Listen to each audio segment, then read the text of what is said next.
ಎಲ್ಲರಿಗೂ ನಮಸ್ಕಾರ. ಎಲ್ಲರಿಗೂ ಅಬ್ದಿ ಅಕಾಡೆಮಿಗೆ ಸ್ವಾಗತ ಸ್ನೇಹಿತರೆ. ನಾನು ನಿಮ್ಮ ಪುನೀತ್ ರಾಜ್.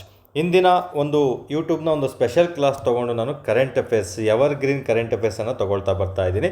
ನಾನಿಲ್ಲಿ ಆಲ್ಮೋಸ್ಟು ನಿಮಗೆ ಕಾಂಪಿಟೇಟಿವ್ ಫೀಲ್ಡ್ ಅಂತ ಬಂದ ಮೇಲೆ ಯಾವೆಲ್ಲ ಒಂದು ಕರೆಂಟ್ ಅಫೇರ್ಸನ್ನು ನೀವು ಕಡ್ಡಾಯವಾಗಿ ಓದಿರಬೇಕು, ಅದ್ರ ಜೊತೆ ಎಕ್ಸ್ಟ್ರಾ ಕರೆಂಟ್ ಅಫೇರ್ಸನ್ನು ಯಾವ ರೀತಿ ನೀವು ಓದ್ಕೋಬೇಕಂತೇಳಿ ಪ್ರತಿದಿನ ಸ್ವಲ್ಪ ನಿಮಗೆ ಮಾಹಿತಿಗಳನ್ನು ಕೊಡ್ತಾ ಬರ್ತೀನಿ ಸ್ನೇಹಿತರೆ. ಯಾಕಂದರೆ ತುಂಬ ಜನ ಅಭ್ಯರ್ಥಿಗಳು ಕರೆಂಟ್ ಅಫೇರ್ಸ್ ಓದೋದು ಹೇಗೆ ಸರ್, ಮತ್ತು ಕರೆಂಟ್ ಅಫೇರ್ಸ್ ಯಾವ ಮ್ಯಾಗ್ಝೀನನ್ನು ರೆಫರ್ ಮಾಡಬೇಕು ಸರ್, ಯಾವ ಎಕ್ಸಾಮ್ಗೆ ಯಾವ ರೀತಿ ನಾವು ಒಂದು ತಯಾರಿಯನ್ನು ನಡೆಸಬೇಕು ಸರ್ ಅಂತ ಸ್ವಲ್ಪ ಜನಕ್ಕೆ ಗೊಂದಲ ಇದೆ. ಓಕೆ, ನೀವು ಯಾವುದಾದ್ರೂ ಒಂದು ಮ್ಯಾಗ್ಝೀನ್, ವಿಜೇತ ಮ್ಯಾಗ್ಝೀನ್ ಆಗಿರ್ಬೋದು, ಅಥವಾ ನಮ್ಮ ಇತ್ತೀಚೆಗೆ ಸುದ್ದಿಯಲ್ಲಿರೋ ಸ್ಪರ್ಧಾ ಅರಿವು ಆಗಿರ್ಬೋದು, ನೀವು ಇದನ್ನು ಎರಡರಲ್ಲಿ ಯಾವುದಾದ್ರೂ ಒಂದು ರೆಫರ್ ಮಾಡ್ತಾ ಬಂದರೆ ಎಲ್ಲ ಎಕ್ಸಾಮ್ಗೂ 100% ಯೂಸ್ ಆಗೇ ಆಗುತ್ತೆ ಸ್ನೇಹಿತರೆ. ಅದ್ರ ಬಗ್ಗೆ ನಿಮಗೆ ವರಿ ಬೇಕಾಗಿಲ್ಲ. ಓಕೆ, ನಂತರ ಒಂದು ಯಾವುದಾದ್ರೂ ಪೇಪರ್ ಕಟಿಂಗ್ಸಿಗೆ ಒಂದು ಚಾನಲನ್ನು ರೆಫರ್ ಮಾಡ್ತಾ ಇರಬೇಕು. ಯಾಕಂದರೆ ನಿಮಗೆಲ್ಲ ಒಂದು ತಜ್ಞರು ಏನು ಮಾಡ್ತಂದರೆ KPSC KA ಆಲ್ಮೋಸ್ಟ್ ನಿಮಗೆ ಪೇಪರ್ ಕಟಿಂಗ್ಸಿಂದ ಒಂದು ಪ್ರಜಾವಾಣಿ ಅಥವಾ ಹಿಂದೂ ಪೇಪರ್ ಇವೆರಡರಿಂದ ಏನು ಸುದ್ದಿಯಲ್ಲಿದೆ ನ್ಯೂಸು, ಕಳೆದ ಒಂದು 2-3 ತಿಂಗಳದ್ದು ತುಂಬ ಕೇರ್ಫುಲ್ಲಾಗಿ ಪ್ರತಿಯೊಂದು ಅಂಶ ಇಂಚಿಂಚು ಓದ್ಕೊಂಡಿರಬೇಕಾಗುತ್ತೆ.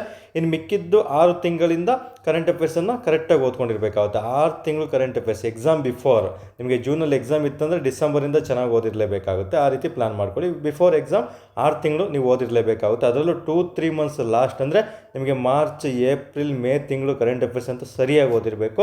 ಅಲ್ಲೇ ನಿಮಗೆ ಮ್ಯಾಕ್ಸಿಮಮ್ 20ರಲ್ಲಿ ನಿಮಗೆ 15 ಪ್ರಶ್ನೆಗಳು ಕೇಳಿದರೆ ಅಲ್ಲೇ ಬರ್ತವೆ ಸ್ನೇಹಿತರೆ. ಆ ರೀತಿ ನೀವು ಪ್ಲ್ಯಾನ್ ಮಾಡಿಕೊಂಡು ಓದ್ತಾ ಇರಬೇಕು. ಓಕೆ, ಆ ಕರೆಂಟ್ ಅಫೇರ್ಸ್ ಓದಿರೋದ್ರಲ್ಲಿ ನಿಮಗೆ ಮೋಸ್ಟ್ ಇಂಪಾರ್ಟೆಂಟ್ 100% ಕೇಳ್ತಾರೆ ಒಂದಲ್ಲ ಒಂದು ಎಕ್ಸಾಮ್ಗಳಲ್ಲಿ. ಈಗ ಎಕ್ಸಾಮ್ನಲ್ಲಿ ಒಂದು ಪ್ರಿಪೇರ್ ಮಾಡ್ತಿದ್ದೆ ಅಂದರೆ ಇವೆಲ್ಲ ಅವ್ರ ತಲೆಗೆ ಇರೋವಂಥ ಒಂದು ಟಾಪಿಕ್ಗಳೇ ಆಗಿರ್ತವೆ. ಅಂಥ ಟಾಪಿಕ್ ಮೇಲೆ ಕರೆಂಟ್ ಅಫೇರ್ಸ್, ಅದಕ್ಕೆ ಸೇರಿಸಿದಂತೆ GK ಯಾವ ರೀತಿ ನಿಮಗೆ ಕೇಳ್ತಾನೆ ಸ್ಟೇಟ್ಮೆಂಟ್ ಮೂಲಕ. ಯಾಕಂದರೆ ಇತ್ತೀಚೆಗೆ ಕರೆಂಟ್ ಅಫೇರ್ಸ್ ಗಮನಿಸ್ಬೋದು, 15 ಕರೆಂಟ್ ಅಫೇರ್ಸ್ ಇತ್ತಂದರೆ ಅದರಲ್ಲಿ ಒಂದು 8 ಕ್ವಶನ್ ಅಥವಾ 7ರಿಂದ 8 ಕ್ವಶನ್ಗಳು ಸ್ಟೇಟ್ಮೆಂಟ್ ಕೇಳ್ತಾ ಬರ್ತಿದ್ದಾನೆ, 8 ಕ್ವಶನ್ಗಳು ಒನ್ ವರ್ಡ್ ಕೇಳ್ತಾ ಬರ್ತಿದ್ದಾನೆ. ಸೊ ನಾವು ಎರಡೂ ರೀತಿಯಲ್ಲೂ ಪ್ರಿಪೇರ್ ಆಗಬೇಕು. ಯಾವತ್ತು ನಿಮ್ಮ ಒಂದು ತಯಾರಿ ಆಳವಾಗಿ ಇರುತ್ತೆ ಆವತ್ತು ನಿಮಗೆ ಕ್ವಶನ್ ಪೇಪರು ಸುಲಭ ಆಗುತ್ತೆ. ನೀವು ಯಾವಾಗ ನಿಮ್ಮ ತಯಾರಿ ಸುಲಭ ಆಗುತ್ತೋ, ಕ್ವಶನ್ ಪೇಪರ್ ಆಳವಾಗಿ ಬಂದಿದೆ ಅಂದರೆ ನಾವು ಆಲ್ಮೋಸ್ಟ್ ಕಾಂಪಿಟೇಷನಿಂದ ಔಟ್ ಸ್ನೇಹಿತರೆ, ಹೊರಗಡೆ ಇರ್ತೀವಿ. ಆ ರೀತಿ ಮಾಡ್ಕೋಬಾರ್ದು. ನನ್ನ ಅಭ್ಯರ್ಥಿಗಳು ಯಾವತ್ತು ಡೆಪ್ತಾಗಿ ಓದಿರಬೇಕು, ಎಲ್ಲ ರೀತಿಯಲ್ಲೂ ತಿಳ್ಕೊಂಡಿರಲೇಬೇಕಾಗುತ್ತೆ. ಫಸ್ಟ್ ಅಟೆಂಪ್ಟಲ್ಲಿ ಎಕ್ಸಾಮನ್ನು ಅವರು ಕ್ಲಿಯರ್ ಮಾಡಬೇಕಾಗುತ್ತೆ ಸ್ನೇಹಿತರೆ. ಅದು ತುಂಬಾ ಇಲ್ಲಿ ಇಂಪಾರ್ಟೆಂಟ್ ಆಗಿರ್ತದೆ.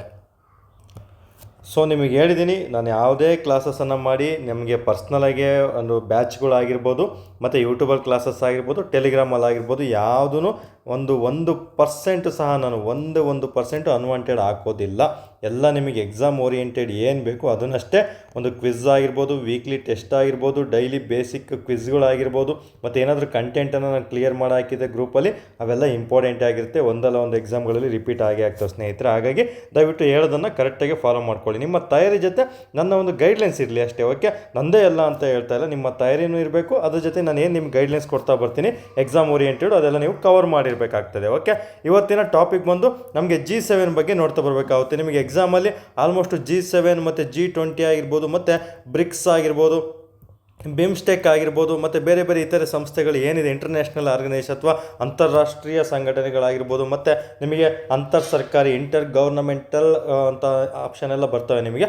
ಅಲ್ಲಿ ನಿಮಗೆ ಪ್ರಶ್ನೆಗಳನ್ನು ಕೇಳಲಾಗ್ತದೆ ಸ್ನೇಹಿತರೆ. ಸೊ ನಾನು ಇಂಥ ಟಾಪಿಕ್ಗಳನ್ನು ನೀವು ಯಾವ ರೀತಿ ಓದ್ಕೊಂಡಿರ್ಬೇಕಂತ ನಿಮಗೆ ಗೈಡ್ಲೈನ್ಸ್ ಕೊಡ್ತಾ ಬರ್ತೀನಿ. ಬೇರೆವೆಲ್ಲ ಹಂಗೆ ಓದಿರಬೇಕು, ನಾನು ಕ್ಲಾಸ್ ಮಾಡೋಷ್ಟೊತ್ತಿಗೆ ಅವನ್ನೆಲ್ಲ ನೀವು ಮುಗಿಸಿರಬೇಕು. ಬಟ್ ಒಂದು ಬೇಸಿಕ್ಕಾಗಿ ನಿಮಗೆ ತಿಳಿಸ್ಕೊಡ್ತೀನಿ ಯಾವ ರೀತಿ ನೀವು ತಯಾರಿ ನಡೆಸಿರಬೇಕು. ಈ ಪ್ರಶ್ನೆ ಯಾವ ರೀತಿ ನೀವು ಉತ್ತರಿಸ್ಬೇಕು. ಈ ರೀತಿ ಕೊಟ್ಟಾಗ ಸ್ಟೇಟ್ಮೆಂಟ್ ವೈಸ್ ಪ್ರಶ್ನೆ ನಾನು ಯಾವತ್ತೂ ತೊಗೊಳ್ತೀನಿ. ಅದರಲ್ಲಿ ನಿಮಗೆಲ್ಲ ಒಂದು ವರ್ಡು ಕ್ಲಿಯರ್ ಆಗ್ತಾ ಬರ್ತದೆ ಸ್ನೇಹಿತರೆ. ನೀವು ಆಲ್ರೆಡಿ G7 ಕರೆಂಟ್ ಅಫೇರ್ಸಲ್ಲಿ ಓದಿದ್ದೀರಾ ನೀವು. ಓಕೆ, ಯಾವುದಾದ್ರೂ ಒಂದು ವಿಜೇತ ಮ್ಯಾಗ್ಝಿನ್ ಓದ್ತಿದ್ದೀರಾ ಅಥವಾ ಬೇರೆ ಯಾವುದಾದ್ರೂ ಮ್ಯಾಗ್ಝಿನ್ ಓದ್ತಿದ್ದೀರಾ, ನಾನು ಇಲ್ಲಿ ಕೊಟ್ಟಿರುವಂಥ ಅಂಶಗಳಷ್ಟು ಅದರಲ್ಲಿ ಕವರ್ ಆಗಿದೆಯಾ ಒಂದ್ಸಲ ಟೆಸ್ಟ್ ಮಾಡ್ಕೋಬೇಕು. ಅಥವಾ ನೀವು ನೋಟ್ಸ್ ಮಾಡ್ಕೊಂಡಿದ್ರೆ ಇಷ್ಟು ಕವರ್ ಆಗಿದೆ ಅಂತ ಟೆಸ್ಟ್ ಮಾಡ್ಕೊಳ್ಳಿ. ಇಫ್ ಇನ್ ಕೇಸ್ ನೀವು ಟೆಸ್ಟ್ ಮಾಡ್ಕೊಳ್ಳಿ ಎಲ್ಲನೂ ಓದಿದ್ದೀನಿ ಅಂದರೆ 100% ನೀವು ಸರಿ ಇದೆ ಅಂತ. ಇಫ್ ಇನ್ ಕೇಸ್ ಕೆಲವೊಂದು ಪಾಯಿಂಟ್ ನಿಮಗೆ ಸಿಕ್ಕಿಲ್ಲ ಅಂದರೆ ಇನ್ನೂ ಸ್ವಲ್ಪ ನೀವು ಅಪ್ಡೇಟ್ ಆಗಬೇಕಂತ ಸ್ನೇಹಿತರೆ. ಓಕೆ, ಹಾಗಾದರೆ ಮೊದಲನೇ ಪ್ರಶ್ನೆ ಹೋಗೋಣ. ಅದಕ್ಕಿಂತ ಮುಂಚೆ ನಮ್ಮ ಟೆಲಿಗ್ರಾಮ್ ಚಾನಲ್ಗೆ ಯಾರೆಲ್ಲ ಜಾಯ್ನ್ ಆಗಿಲ್ಲ ಜಾಯ್ನ್ ಆಗ್ತಾ ಬನ್ನಿ. ಯಾಕಂದರೆ ನಿಮಗೆ ಪ್ರತಿ ವಾರ ಒಂದು ಸ್ಕಿಲ್ ಟೆಸ್ಟನ್ನು ಮಾಡ್ತೀನಿ. ಸಬ್ಜೆಕ್ಟ್ ವೈಸ್ 100 ಅಂಕಗಳ ಟೆಸ್ಟನ್ನು ಕೊಡ್ತಾ ಇದ್ದೀನಿ. ಅದನ್ನು ಪ್ರಿಂಟ್ಔಟ್ ತೊಗೊಂಡು ನೀವು ಅಟೆಂಡ್ ಮಾಡಬೇಕು ಸ್ನೇಹಿತರೆ. ಒಳ್ಳೊಳ್ಳೆ ಕ್ವಶನ್, ಸ್ಟೇಟ್ಮೆಂಟ್ ಬೇಸ್ಡ್ ಕ್ವಶನ್ನೇ ನಾನು ನಿಮಗೆ ಕೊಡ್ತಾ ಇದ್ದೀನಿ. ಅದ್ರ ಜೊತೆಗೆ ನಿಮಗೇನೇ ಎನ್ಕ್ವೈರಿ ಇತ್ತಂದ್ರೂ ಅಥವಾ ಟೆಲಿಗ್ರಾಮ್ ಲಿಂಕ್ ಸಿಕ್ಕಿಲ್ಲ ಅಂದರೆ ಕಮೆಂಟ್ ಬಾಕ್ಸಲ್ಲಿ ಲಿಂಕ್ ಕೊಟ್ಟಿರ್ತೀನಿ, ಅದ್ರ ಮೂಲಕ ಜಾಯ್ನ್ ಆಗಿ, ಅಥವಾ ಈ ನಂಬರಿಗೆ ಲಿಂಕ್ ಕಳಿಸಿ ಅಂತ ಮೆಸೇಜ್ ಹಾಕಿದರೆ ನಾನು ನಿಮಗೆ ಕಳಿಸ್ಕೊಡ್ತೀನಿ. ಎಲ್ಲರೂ ಚೆನ್ನಾಗಿ ಓದ್ಬೇಕು ಸ್ನೇಹಿತರೆ. ಆದಷ್ಟು ನೋಟಿಫಿಕೇಷನ್ ಯಾವಾಗ ಬೇಕಾದ್ರೂ ಆಗ್ಬೋದು. ಸೊ ಸುದ್ದಿಯಲ್ಲಿದೆ ಅಂದರೆ 100% ಇಂದಲ್ಲ ನಾಳೆ ನೋಟಿಫಿಕೇಷನ್ ಆಗೇ ಆಗುತ್ತೆ. ನಿಮ್ಮ ತಯಾರಿ ತುಂಬ ಚುರುಕಾಗಿರಬೇಕಾಗ್ತದೆ. ಓಕೆ, ನಿಮಗೇನು ಬೇಕೋ ಅದಕ್ಕೆಲ್ಲ ನಾನು ನಿಮಗೊಂದು ಪುಷಪ್ ಮಾಡೋದಕ್ಕೆ ನಾನು ಇರ್ತೀನಿ. ನಿಮಗೇನು ಕಂಟೆಂಟ್ ಬೇಕೋ ಅದನ್ನೆಲ್ಲ ನಾನು ಈಸಿಯಾಗಿ ಕೊಡ್ತಾ ಇರ್ತೀನಿ ಮತ್ತು ಫ್ರೀಯಾಗಿ ಕೊಡ್ತಾ ಇರ್ತೀನಿ ಟೆಲಿಗ್ರಾಮಲ್ಲಿ, ಯೂಟ್ಯೂಬಲ್ಲಿ. ಆದಷ್ಟು ಅದನ್ನು ಸದುಪಯೋಗ ಪಡಿಸ್ಕೊಳ್ಬೇಕಾಗ್ತದೆ. ಹಾಗಾದರೆ G7 ನೀವು ಓದಿದ್ರೆ ಇವತ್ತು, ಹಾಗಾದರೆ G7 ನಿಮ್ಮ ಸ್ಕಿಲ್ ಟೆಸ್ಟ್ ಎಷ್ಟಿದೆ ಅಂತ ನಾನು ತಿಳಿಸ್ಕೊಡ್ತಾ ಬರ್ತೀನಿ ಈಗ. ಹಾಗಾದರೆ G7 ಕುರಿತು ಈ ಕೆಳಗಿನ ಯಾವ ಹೇಳಿಕೆ ಸರಿಯಾಗಿದೆ? ನೀವು ಜಸ್ಟ್ ಪ್ರಶ್ನೆನ ಗಮನಿಸಿ, ಆಮೇಲೆ ಎಕ್ಸ್ಪ್ಲನೇಷನ್ ಕೊಡ್ತೀನಿ. ಕ್ವಶನನ್ನು ಓದ್ಬಿಟ್ಟು ಉತ್ತರ ಹೇಳೋದಿಲ್ಲ, ಫಸ್ಟು ಎಕ್ಸ್ಪ್ಲನೇಷನ್ ಕೊಡ್ತೀನಿ ಏನು ಓದಿರಬೇಕು G7 ಬಗ್ಗೆ ಅಂತ. ಆಮೇಲೆ ಮತ್ತೆ ಈ ಪ್ರಶ್ನೆಗೆ ಬರ್ತೀನಿ, ಆವಾಗ ನಿಮ್ಮ ಉತ್ತರ ಸರಿ ಇದೆಯಾ ತಪ್ಪಿದೆಯಾ ಅಂತ ನೀವೇ ಚೆಕ್ ಮಾಡ್ಕೋಬೇಕಾಗುತ್ತೆ. ಸೊ ಮೊದಲನೇ ಆಪ್ಷನ್ ಏನು? ವಿಶ್ವದ ಅತಿ ದೊಡ್ಡ ಒಂದು ಮುಂದುವರೆದ ಆರ್ಥಿಕತೆಗಳ ಒಂದು ಅನೌಪಚಾರಿಕ ಗುಂಪು ಈ G7 ಆಗಿರ್ತದೆ ಅಂತ ಹೇಳಿದೆ. ಮತ್ತು 51ನೇ G7 ಶೃಂಗಸಭೆ ಅಂದರೆ 2025ರಲ್ಲಿ ಜರುಗುತ್ತಲ್ಲ ಶೃಂಗಸಭೆ ಎಷ್ಟನೇದು ಅಂತ ಕೇಳಿದ್ದಾನೆ. 51ನೇದು 52ನೇದು ನೋಡ್ತಾ ಬರೋಣ ಮುಂದೆ. ಅದು ಎಲ್ಲಿ ಜರುಗಿದೆ ಅಂತ ಪ್ರಶ್ನೆ ಕೇಳಿದ್ದಾರೆ. ಮತ್ತು ಈ G7ನಲ್ಲಿ ಎಷ್ಟು ಗುಂಪುಗಳಿದ್ದಾವೆ ಅವನು ತಿಳ್ಕೊಂಡಿರ್ಬೇಕಾಗುತ್ತೆ. ಅದರಲ್ಲಿ ರಷ್ಯಾ ದೇಶ ಅದರ ಒಂದು ಸದಸ್ಯತ್ವ ಆಗಿದೆಯಾ ಅಂತ ಪ್ರಶ್ನೆ ಕೇಳಿದ್ದಾನೆ. ಮತ್ತು ಭಾರತ ದೇಶ ಇದರ ಅತಿಥಿಯ ಭಾಗವಹಿಸುವಂಥ ದೇಶವಾಗಿದೆಯಾ ಅಂತ ಪ್ರಶ್ನೆಯನ್ನು ಕೇಳಿದ್ದಾನೆ. ಇದು ತುಂಬಾ ಇಂಪಾರ್ಟೆಂಟು.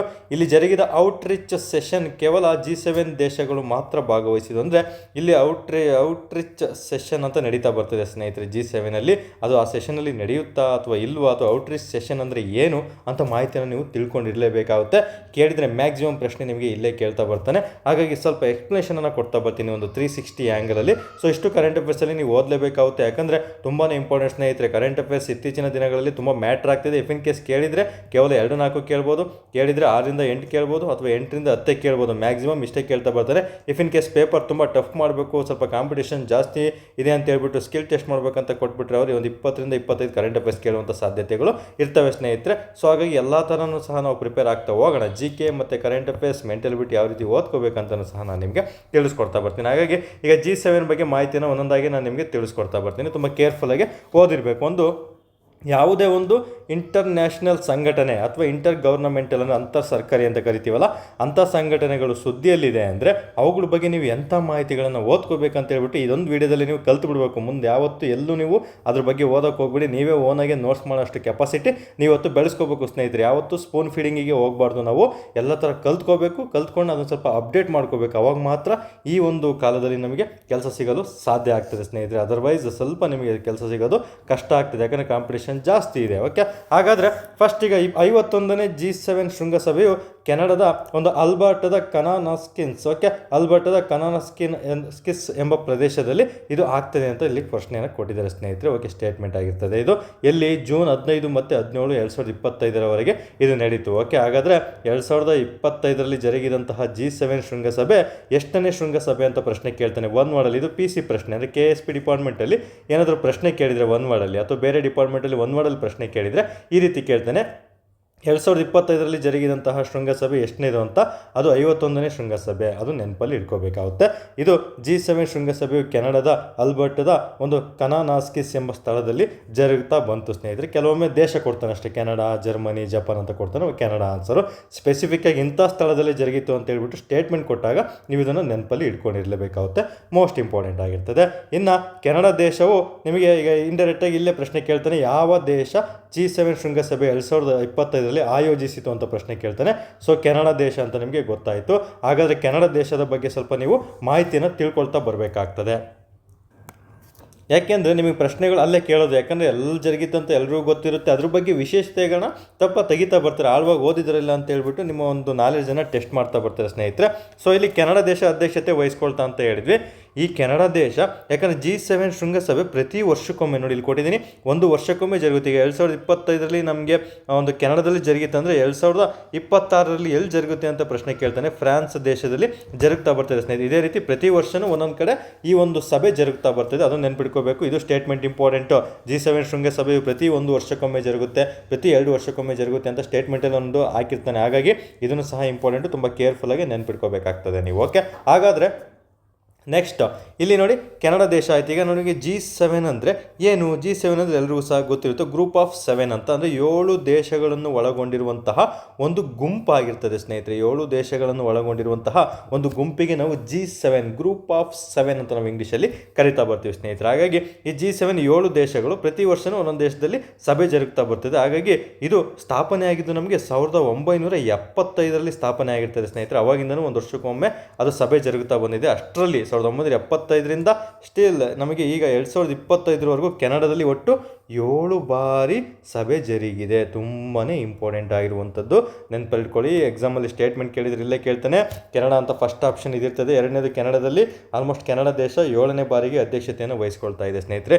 ಇನ್ನೂ ಸ್ವಲ್ಪ ಡೆಪ್ತಾಗಿ ಹೋದರೆ ಇಲ್ಲಿದೆಯಲ್ಲ ಕನಾನಾಸ್ಕಿಸ್, ಅಲ್ಬರ್ಟದ ಕನಾನಾಸ್ಕಿಸ್ ಎಂಬ ಸ್ಥಳದಲ್ಲಿ, ಯಾಕಂದರೆ ಕೆನಡಾದಲ್ಲಿ ಹಲವಾರು, ಈಗ ಭಾರತ ಅಂದರೆ ಹಲವಾರು ರಾಜ್ಯಗಳಿದೆ, ಒಂದೊಂದು ಕಡೆ ಸಭೆ ಜರುಗಬಹುದು. ಅದೇ ರೀತಿ ಕೆನಡಾದ ಅಲ್ಬರ್ಟದ ಕನಾನಾಸ್ಕಿಸ್ನಲ್ಲೇ 2 ಬಾರಿ ಸಭೆ ಜರುಗಿದೆ. ಇದನ್ನು ಸಹ ಸ್ಟೇಟ್ಮೆಂಟು ತುಂಬಾ ಇಂಪಾರ್ಟೆಂಟು. KE ಡಿಪಾರ್ಟ್ಮೆಂಟು ತುಂಬಾ ಕೇರ್ಫುಲ್ಲಾಗಿ ಪ್ರಶ್ನೆಗಳನ್ನು ಕೊಡ್ತಾ ಬರ್ತಾರೆ.